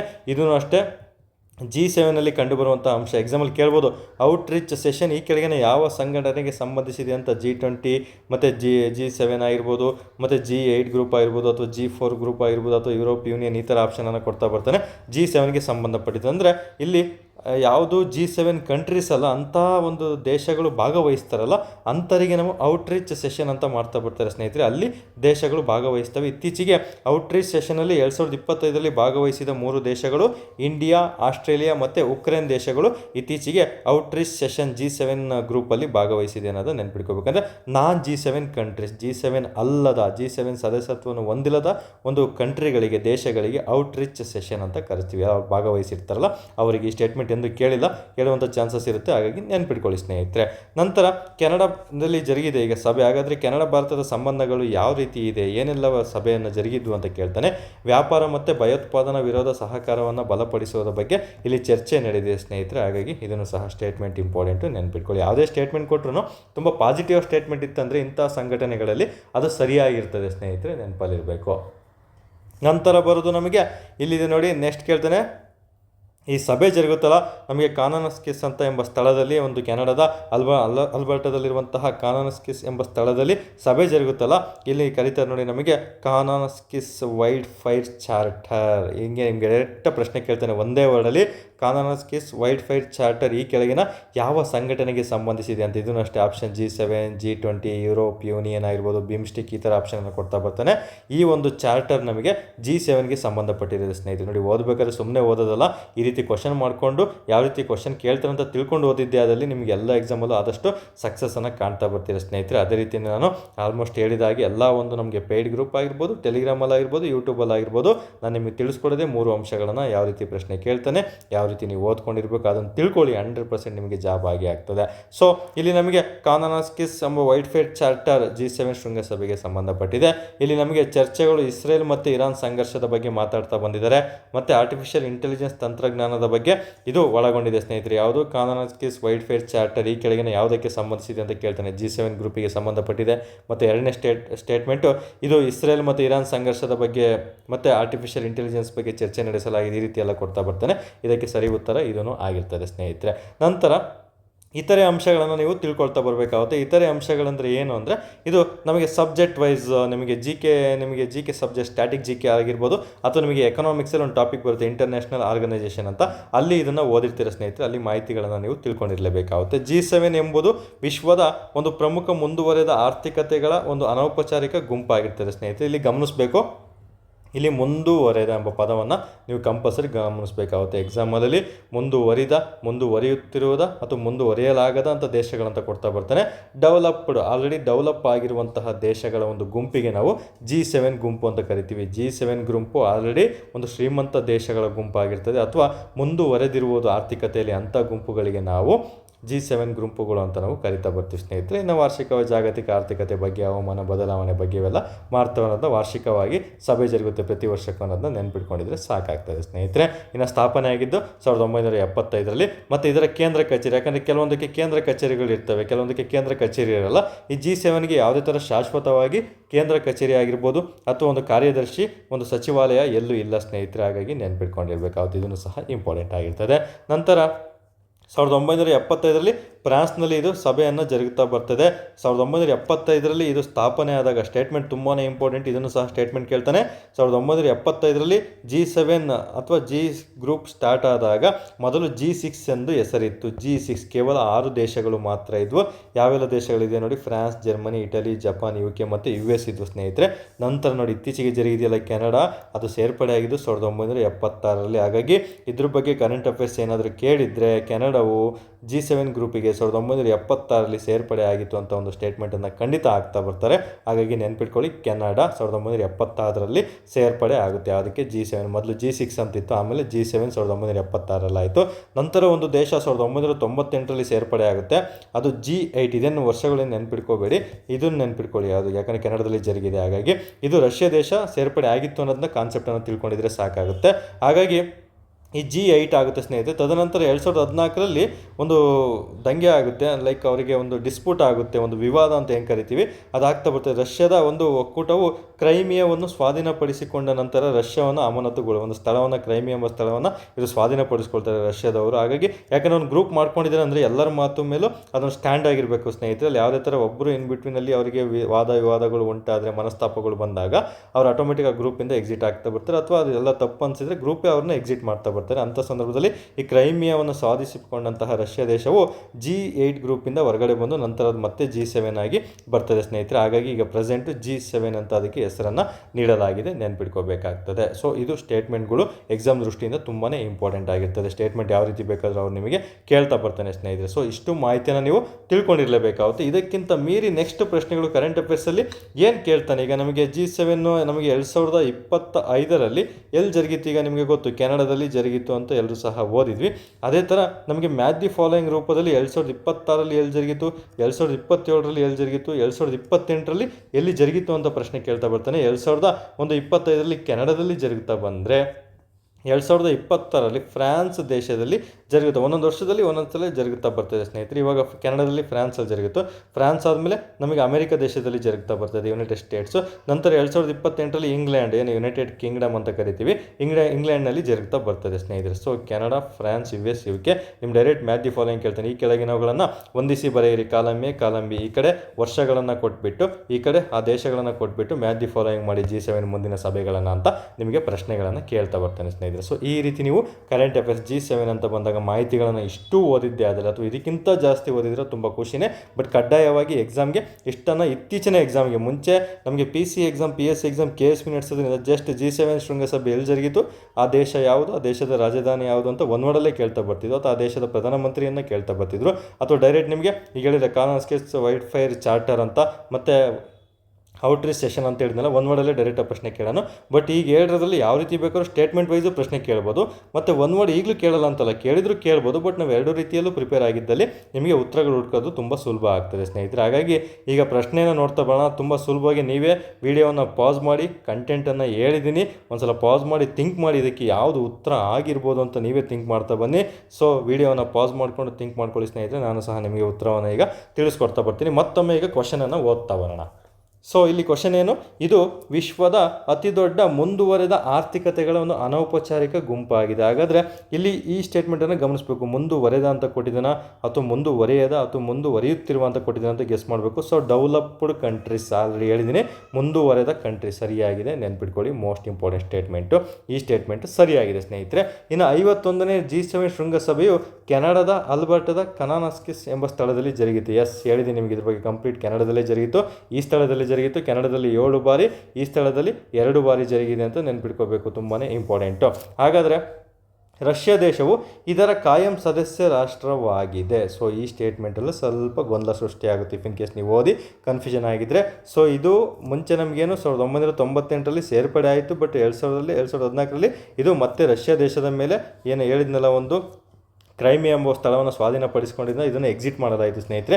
ಸದ್ಯಕ್ಕೆ ಇದು ಸದಸ್ಯತ್ವವನ್ನು ಪಡೆದುಕೊಂಡಿಲ್ಲ, ಹಾಗೂ ಭಾರತದ ಇದರ ಅತಿಥಿಯಾಗಿ ಭಾಗವಹಿಸುವ ದೇಶ. ಈ ಸ್ಟೇಟ್ಮೆಂಟ್ ಕರೆಕ್ಟ್ ಇದೆ, ಬಟ್ ಇದ್ರ ಜೊತೆ ಕೊಟ್ಟಿರೋದ್ರಿಂದ ಇದು ರಾಂಗ್ ಆಗ್ತಾ ಬರ್ತದೆ ಸ್ನೇಹಿತರೆ. ಎರಡು ಸ್ಟೇಟ್ಮೆಂಟ್ ಕರೆಕ್ಟ್ ಇದ್ದರೆ ರೈಟ್ ಅಂತ ಹೇಳ್ಬೋದಿತ್ತು, ಬಟ್ ಇದು ರಾಂಗ್ ಇರೋದ್ರಿಂದ ಇದು ಆಪ್ಷನ್ನು ಬರೋದಿಲ್ಲ ಸ್ನೇಹಿತರೆ, ನೆನ್ಪಿಟ್ಕೋಬೇಕಾಗ್ತದೆ. ನೋಡಿ ಇಲ್ಲಿ ತುಂಬ ಸಿಂಪಲ್ಲು. ಇಲ್ಲಿ ಜರುಗಿದ ಔಟ್ರೀಚ್ ಸೆಷನ್ನು ಕೇವಲ G7 ದೇಶಗಳು ಮಾತ್ರ ಭಾಗವಹಿಸಿದ್ದು. G7 ದೇಶಗಳಲ್ಲಿ ಔಟ್ರೀಚ್ ಸೆಷನ್ ನಡೀತಂತೆ, ಕೇವಲ G7 ದೇಶಗಳು ಮಾತ್ರ ಭಾಗವಹಿಸಿದ್ನೋ. ಅಲ್ಲಿ ಔಟ್ರೀಚ್ ಸೆಷನ್ ಮಾಡದೇ ಹೊರಗಡೆ ಬರುವಂತಹ ಅತಿಥಿ ದೇಶಗಳಿಗೆ ನಿಮ್ಗೆ ಆಲ್ರೆಡಿ ಹೇಳಿದೆ, ಆಸ್ಟ್ರೇಲಿಯಾ ಆಗಿರ್ಬೋದು, ನಮ್ಮ ಭಾರತ ದೇಶ ಆಗಿರ್ಬೋದು, ನಮ್ಮ ದೇಶ ಅದರಲ್ಲಿ ಸೇರ್ಪಡೆ ಆಯಿತು, ವರ್ಕ್ ಮಾಡ್ತು ಅಂತ. ಮತ್ತು ಯಾವುದು ಉಕ್ರೇನ್, ಭಾರತ ಆಗಿರ್ಬೋದು, ಆಸ್ಟ್ರೇಲಿಯಾ ಆಗಿರ್ಬೋದು, ಮತ್ತು ಉಕ್ರೇನ್ ಆಗಿರ್ಬೋದು, ಇದರಲ್ಲಿ ಭಾಗವಹಿಸಿದ್ವು ಅಂತ ನಿಮಗೆ ಹೇಳಿದೆ. ಸೊ ಹಾಗಾಗಿ ಇದನ್ನು ಸಹ ಸ್ಟೇಟ್ಮೆಂಟ್ ರಾಂಗ್ ಇರ್ತದೆ ಸ್ನೇಹಿತರೆ. ಇಫ್ ಇನ್ ಕೇಸ್ ಈ ಸ್ಟೇಟ್ಮೆಂಟು ನಿಮಗೆ ಗೊತ್ತಾಯ್ತಾ, ಈ ಸ್ಟೇಟ್ಮೆಂಟ್ ರಾಂಗ್ ಇದೆ ಅಂತ ಅನ್ನಿಸ್ತಾ ಇದೆ ನಿಮಗೆ, ಈಗ 3ನೇ ಸ್ಟೇಟ್ಮೆಂಟ್ 100% ರಾಂಗ್ ಅಂತ ಗೊತ್ತಾಯ್ತು. ಇಲ್ಲಿ ನೋಡಬೇಕು C ಇದೆ, ಇದನ್ನು ರಾಂಗ್ ಆಯಿತು. ಈಗ 4ನೇ ಸ್ಟೇಟ್ಮೆಂಟ್ ನಿಮಗೆ ಗೊತ್ತಿಲ್ಲ ಆಪ್ಷನ್ ಅನ್ನೋದಾದರೆ ಇದು C ಇದೆ, ಇಲ್ಲೂ ಸಹ ರಾಂಗ್ ಆಯ್ತಾ ಬಂತು ಸ್ನೇಹಿತರೆ. ಆಗ C ರಾಂಗ್ ಅಂದರೆ ಮೇಲಿನ ಎಲ್ಲವೂ ಯಾವುದೇ ಕಾರಣಕ್ಕೂ ರೈಟ್ ಆಗೋದಕ್ಕೆ ಸಾಧ್ಯನೇ ಇಲ್ಲ. ಸೊ ಇದನ್ನು ರಾಂಗ್ ಆಗ್ತಾ ಬರ್ತದೆ. ಇನ್ನು ಮಿಕ್ಕಿದ್ದ ಆಪ್ಷನ್ನೇ ಒಂದೇ, A ಮತ್ತು B ಇದೆ ಸರಿ ಉತ್ತರ ಆಗಿರ್ತದೆ. ಅವಾಗ ನಿಮಗೆ 4ನೇದಕ್ಕೆ ಔಟ್ರೀಚ್ ಸೆಷನ್ ಕೇಳೇ ಇಲ್ಲ, ಓದೇ ಇಲ್ಲ ಅಂದರೆ ಈ ಆಪ್ಷನನ್ನು ಎಲಿಮಿನೇಟ್ ಮಾಡಿಬಿಟ್ರೆ C ಆಪ್ಷನನ್ನು ನಿಮ್ಗೆ ಉತ್ತರ ಸಿಕ್ಬಿಡ್ತದೆ ಸ್ನೇಹಿತರೆ. ಯಾಕಂದರೆ ಮೇಲಿನ ಎಲ್ಲವೂ ಆಗೋದಕ್ಕೆ ಸಾಧ್ಯನೇ ಇಲ್ಲ, C ರಾಂಗ್ ಇದೆ ಅಂತ ಗೊತ್ತಾಗಿದೆ. ಸೊ 2 ಆಪ್ಷನಲ್ಲಿ C ಕೊಟ್ಟಿರ್ತಾನೆ, ಇಲ್ಲಿ A ಮತ್ತು B ಸರಿ ಸ್ನೇಹಿತರೆ. ಆ್ಯಕ್ಚುಲಿ ಹೇಳ್ಬೇಕಂದ್ರೆ ಇತ್ತೀಚಿನ ಕರ್ನಾಟಕದಲ್ಲಿ ನಡೆಯುವಂಥ ಎಕ್ಸಾಮ್ಗಳಲ್ಲಿ ಸ್ಟೇಟ್ಮೆಂಟ್ ಪ್ರಶ್ನೆಗಳಲ್ಲೇ ಆದಷ್ಟು ಬೇಗನೆ ಉತ್ತರಗಳನ್ನು ಹುಡುಕ್ತಾ ಬರ್ಬೋದು ಸ್ನೇಹಿತರೆ. ಬಟ್ ಸಬ್ಜೆಕ್ಟ್ ನಾಲೆಡ್ಜ್ ಇರಬೇಕು, ಅನಲೈಸಿಂಗ್ ಸ್ಕಿಲ್ ಇರಬೇಕು. ಅನಲೈಸಿಂಗ್ ಸ್ಕಿಲ್ ಅಂದರೆ ಹೆಂಗೆ ಹೇಳಿದ್ನಲ್ಲ, ಆ ರೀತಿ ಆಪ್ಷನ್ಗಳನ್ನು ಎಲಿಮಿನೇಟ್ ಮಾಡ್ತಾ ಬರಬೇಕು. ಮಾರ್ಕ್ ಟೆಸ್ಟ್ ಬರೀಬೇಕಾದ್ರೂ ಅಷ್ಟೇ, ಯಾವುದೇ ಕಾರಣಕ್ಕೂ ಒನ್ ವರ್ಡ್ ಮಾರ್ಕ್ ಟೆಸ್ಟ್ಗಳನ್ನು ಅಟೆಂಡ್ ಮಾಡಿಬಿಡಿ. ಒಂದು ಪೇಪರ್ ಕೊಟ್ಟಿದ್ದಾರೆ ಅಂದರೆ ಒಂದು 50ರಿಂದ 55 ಕ್ವಶನ್ಗಳು ಸ್ಟೇಟ್ಮೆಂಟ್ ಮತ್ತು A B ಸರಿ ಹೊಂದಿಸಿ ಬರೀರಿ, ಮ್ಯಾಚ್ ದಿ ಫಾಲೋಯಿಂಗ್ ಜೋಡಿಗಳ ರೂಪದಲ್ಲಿದ್ದರೆ ಮಾತ್ರ ಟೆಸ್ಟನ್ನು ಅಟೆಂಡ್ ಮಾಡಿ ಸ್ನೇಹಿತರೆ. 100ಕ್ಕೆ 100 ಅಥವಾ 100ಕ್ಕೆ 80 ಕ್ವಶನ್ ಬರೀ ಒನ್ ವರ್ಡ್ ಇದೆ ಅಂದರೆ ಅಟೆಂಡ್ ಮಾಡೋದಕ್ಕೆ ಹೋಗಬೇಡಿ, ಅದು ತಪ್ಪು ದಾರಿ ಆಗ್ತದೆ. ಅದನ್ನು ಜಸ್ಟ್ ಬೇಸಿಕ್ಕಾಗಿ ಯಾವಾಗಲೂ ಒಂದ್ಸಲ ನೋಡ್ಕೊಳ್ಳಿ, ಸೀರಿಯಸ್ ಆಗೆಲ್ಲ ಬರೆಯೋದಕ್ಕೆ ಹೋಗಬೇಡಿ. ಬಟ್ ಸ್ಟೇಟ್ಮೆಂಟ್ ವೈಸ್ ಪ್ರಶ್ನೆಗಳನ್ನೇ ನೀವು ಆದಷ್ಟು ಮಾರ್ಕ್ ಟೆಸ್ಟಲ್ಲಿ ಬಿಡಿಸೋದಕ್ಕೆ ಪ್ರಯತ್ನ ಮಾಡಬೇಕು. ಅದೇ ಸ್ಟೇಟ್ಮೆಂಟಲ್ಲಿ ನಿಮಗೆ ಒನ್ ವರ್ಡ್ ಪ್ರಶ್ನೆಗಳು ಮೇನ್ ಎಕ್ಸಾಮಲ್ಲಿ ಕೇಳ್ತಾ ಬರ್ತಾನೆ, ಸುಲಭ ಬಂತಂದರೆ ನೀವು ಅದನ್ನು ಅಟೆಂಡ್ ಮಾಡ್ತಾ ಬರ್ಬೋದು. ಬಟ್ ನಾನು ಹೇಳೋದಿಷ್ಟೇ, ತಯಾರಿ ನಡೆಸಬೇಕಾದ್ರೆ ತುಂಬ ಆಳವಾಗಿ, ತುಂಬ ಕ್ಲಿಯರ್ ಕಟ್ಟಾಗಿ ತಯಾರಿ ನಡೆಸಿ, ಅವಾಗ ಎಕ್ಸಾಮ್ ನಿಮಗೆ ತುಂಬ ಸುಲಭ ಆಗ್ತದೆ ಸ್ನೇಹಿತರೆ. ಈ ರೀತಿ ಆಪ್ಷನ್ನ ಯಾವ ರೀತಿ ಎಲಿಮಿನೇಟ್ ಮಾಡಬೇಕಂತ ನಿಮ್ಗೆ ಆದಷ್ಟು ಬೇಗ ತಿಳಿಸ್ಕೊಡ್ತೀನಿ. ನಾನು ಏನು ನಿಮಗೆ ಮಾಡಿಕೊಟ್ಟಿದ್ದೀನಿ, ಟೆಸ್ಟ್ಗಳನ್ನು ಕೊಡ್ತಾ ಇದ್ದೀನಿ, ಅದರಲ್ಲೂ ಸಹ ಕೆಲವೊಂದು ಪ್ರಶ್ನೆಗಳನ್ನು ತೊಗೊಂಡು ಯಾವ ರೀತಿ ಅದನ್ನು ಸಾಲ್ವ್ ಮಾಡಬೇಕಂತಲೂ ಸಹ ಬಿಡಿಸ್ಕೊಡ್ತೀನಿ. ತುಂಬ ಜನ ಅಭ್ಯರ್ಥಿಗಳು ಕೇಳ್ತಾ ಇದ್ದೀರಾ, ಹಾಗಾಗಿ ಅದನ್ನು ಸಹ ಮಾಹಿತಿಯನ್ನು ನೀಡ್ತಾ ಬರ್ತೀನಿ ಸ್ನೇಹಿತರೆ. ಸೊ ಏನೇ ಇದ್ರೂ ಕಮೆಂಟ್ ಬಾಕ್ಸ್ ಮಾಡಿ. ನಿಮಗೆ ಈ ವಿಡಿಯೋ ಇಷ್ಟ ಆಯಿತಾ ಕಮೆಂಟ್ ಬಾಕ್ಸ್ ಮಾಡಿ. ಮುಂದೆ ಕರೆಂಟ್ ಅಫೇರ್ಸ್ ಸಹ ಇದೇ ರೀತಿ ಕಂಟಿನ್ಯೂ ಮಾಡ್ತಾ ಬನ್ನಿ. ಇವಾಗ ಒಂದು ಟಾಪಿಕ್ ಮಾಡಿದ್ದೀನಿ, ಮುಂದೆ 2-3 ಟಾಪಿಕ್ ತೊಗೊಳ್ತಾ ಬರ್ತೀನಿ. ನನ್ನ ಉದ್ದೇಶ ಅಷ್ಟೇ, 10, 15, 20 ಟಾಪಿಕ್ ತೊಗೊಂಡು ಸ್ವಲ್ಪ ಹೇಳೋದಕ್ಕಿಂತ ಒಂದೇ ಟಾಪಿಕನ್ನು ತುಂಬ ಕ್ಲಿಯರ್ ಕಟ್ಟಾಗಿ ಹೇಳ್ಬಿಟ್ರೆ ಎಕ್ಸಾಮ್ ಅಷ್ಟೊತ್ತಿಗೆ ನಿಮಗೆ ಬರೋಷ್ಟೊತ್ತಿಗೆ ಇನ್ನೂ ನಿಮಗೆ ಒಂದು 90ರಿಂದ 100-150 ದಿನ ಅಂತೂ ಸಿಗ್ಬೋದು. ನಮಗೆ ಹೇಳೋಕ್ಕಾಗಲ್ಲ. ನೋಟಿಫಿಕೇಷನ್ ಆಗಿ ಎಷ್ಟು ದಿನ ಬೇಕು ನೋಟಿಫಿಕೇಷನ್ ಆಗಿ ಎಕ್ಸಾಮ್ ಆಗ್ತಾ ಬರ್ಬೋದು. ಅಲ್ಲಿವರೆಗೂ ನಾನು ಸಾಧ್ಯವಾದಷ್ಟು ನಿಮಗೆ ಮೋಸ್ಟ್ ಇಂಪಾರ್ಟೆಂಟ್ ಕೇಳ್ತೇನೆ ಎಂಬ ಕರೆಂಟ್ ಅಫೇರ್ಸನ್ನು ಇನ್ನು ಮುಂದೆ ಮುಗಿಸ್ಕೊಡ್ತಾ ಬರ್ತೀನಿ ಸ್ನೇಹಿತರೆ. ನಿಮಗೆ ಹೇಳಿದ್ದೀನಿ ಇಷ್ಟು ದಿನ ನೋಟಿಫಿಕೇಷನ್ ಇರಲಿಲ್ಲ, ಹಾಗಾಗಿ ವೀಡಿಯೋಗಳು ರೆಗ್ಯುಲರ್ ಇರಲಿಲ್ಲ. ಇನ್ನು ಮುಂದೆ ನೋಟಿಫಿಕೇಷನ್ ಆಗೋದ್ರಿಂದ KA ಸ್ಪೆಷಲ್ 100 ಟಾಪಿಕ್ಸ್ ಆಗಿರ್ಬೋದು, ಕರೆಂಟ್ ಅಫೇರ್ಸ್ ಆಗಿರ್ಬೋದು, ಮತ್ತು ಇತರೆ ಪ್ರಮುಖ ಅಂಶಗಳನ್ನು ನಾನು ನಿಮಗೆ ಯೂಟ್ಯೂಬಲ್ಲಿ, ಟೆಲಿಗ್ರಾಮಲ್ಲಿ ತಿಳಿಸ್ಕೊಡ್ತಾ ಬರ್ತೀನಿ ಸ್ನೇಹಿತರೆ. ಯಾರೆಲ್ಲ ಟೆಲಿಗ್ರಾಮ್ ಚಾನಲ್ಗೆ ಜಾಯ್ನ್ ಆಗಿಲ್ಲ ದಯವಿಟ್ಟು ಜಾಯ್ನ್ ಆಗ್ತಾ ಬನ್ನಿ. ಕಮೆಂಟ್ ಬಾಕ್ಸಲ್ಲಿ ಕಮೆಂಟ್ ಹಾಕ್ಸಿರ್ತೀನಿ. ವಿಡಿಯೋ ಇಷ್ಟ ಆಗಿದೆ ದಯವಿಟ್ಟು ಕಮೆಂಟ್ ಮೂಲಕ ನಮಗೆ ತಿಳಿಸ್ಕೊಡ್ಬೇಕು ವಿಡಿಯೋ ಇಷ್ಟ ಆಗಿದೆ, ಮತ್ತು ಇತರೆ ಫ್ರೆಂಡ್ಸಿಗೂ ಸಹ ಆದಷ್ಟು ಶೇರ್ ಮಾಡ್ತಾ ಬನ್ನಿ ಸ್ನೇಹಿತರೆ. ಇದಕ್ಕೆ ಸರಿ ಉತ್ತರ A ಮತ್ತು B ಸರಿಯಾಗಿರ್ತದೆ. ಸೊ ಈ ರೀತಿ ಪ್ರಶ್ನೆಗಳನ್ನು ಬಿಡಿಸಿದಾಗ ಎಕ್ಸಾಮಲ್ಲಿ ನಿಮಗೆ ಸ್ಟೇಟ್ಮೆಂಟ್ ಕೊಟ್ಟಾಗ ನಿಮಗೆ ಸುಲಭ ಆಗ್ತಾ ಬರ್ತದೆ. ನೀವು ಅದೇ ರೀತಿ ನಿಮ್ಮ ಮೈಂಡ್ ಸೆಟ್ಟನ್ನು ಫಿಕ್ಸ್ ಮಾಡಿಕೊಂಡು ಓದ್ಕೊಳ್ಳಿ ಸ್ನೇಹಿತರೆ. ಯಾವುದೇ ಕಾರಣಕ್ಕೂ ತುಂಬ ಈಸಿ ವೇಯಲ್ಲಿ ಯಾವುದೇ ಕಾರಣಕ್ಕೂ ಗೆಲ್ಲೋದಕ್ಕಾಗಲ್ಲ. ಕಷ್ಟಪಡಿ, ಅವಾಗ ಈಸಿಯಾಗಿ ನಿಮಗೆ ಕೆಲಸ ಸಿಗ್ತಾ ಬರ್ತದೆ. ಇಷ್ಟು ಹೇಳ್ತಾ ಆದಷ್ಟು ಬೇಗ ಇವತ್ತು PSI ಹೊಸ ಲಿಸ್ಟ್ ಬಿಟ್ಟಿದ್ದಾರೆ. ಇನ್ನೊಬ್ಬರು ವ್ಯಕ್ತಿ ಅದಕ್ಕೆ ಆಯ್ಕೆ ಆಗಿದ್ದಾರೆ. ತುಂಬ ಇನ್ಸ್ಪೈರಿಂಗ್ ಸ್ಟೋರಿ ಆ ಹುಡುಗಿದು, ಮೈಸೂರು ಹುಡುಗಿ ಆಗಿರ್ತಾರೆ. ಸೊ ಅದ್ರ ಬಗ್ಗೆಯೂ ಸಹ ಆದಷ್ಟು ಬೇಗ ನಿಮ್ಮ ಒಂದು ಟೆಲಿಗ್ರಾಮಲ್ಲಿ ಅವ್ರ ಸಕ್ಸಸ್ ಬಗ್ಗೆ ನಿಮಗೆ ಶೇರ್ ಮಾಡ್ತಾ ಬರ್ತೀನಿ. ನೀವು ಸಹ ಅದನ್ನು ನೋಡಿ ನೀವು ಛಲದಿಂದ ಅವ್ರ ಥರನೇ ಓದಬೇಕಾಗ್ತದೆ ಸ್ನೇಹಿತರೆ. ಇಷ್ಟು ಹೇಳ್ತಾ ಈ ಒಂದು ಕ್ಲಾಸಸನ್ನು ಮುಗಿಸ್ತಾ ಇದ್ದೀನಿ. ಸೊ PSI ಲಿಸ್ಟ್ ಅಂದರೆ ಗೊಂದಲ ಬೇಡ. ಇನ್ನೊಂದು ಲಿಸ್ಟ್ ಬಿಟ್ಟಿದ್ದಾರೆ ಮೊನ್ನೆ 402 ಲಿಸ್ಟು, ಒಂದು 2-3 ಅದರಲ್ಲಿ ಎಕ್ಸ್ಟ್ರಾ ಆಡ್ ಮಾಡಿದ್ದಾರೆ ಬಿಟ್ಟೋಗಿರೋದನ್ನ, ಹಾಗಾಗಿ ಅದು ಇನ್ನೊಂದು ಲಿಸ್ಟ್ ಬಿಟ್ಟಿದ್ದಾರೆ ಸ್ನೇಹಿತರೆ. ಇಷ್ಟು ಹೇಳ್ತಾ ಈ ಒಂದು ಕ್ಲಾಸಸನ್ನು ಮುಗಿಸ್ತಾ ಇದ್ದೀನಿ. ಎಲ್ರಿಗೂ ಸಹ ಶುಭವಾಗಲಿ. ಧನ್ಯವಾದಗಳು.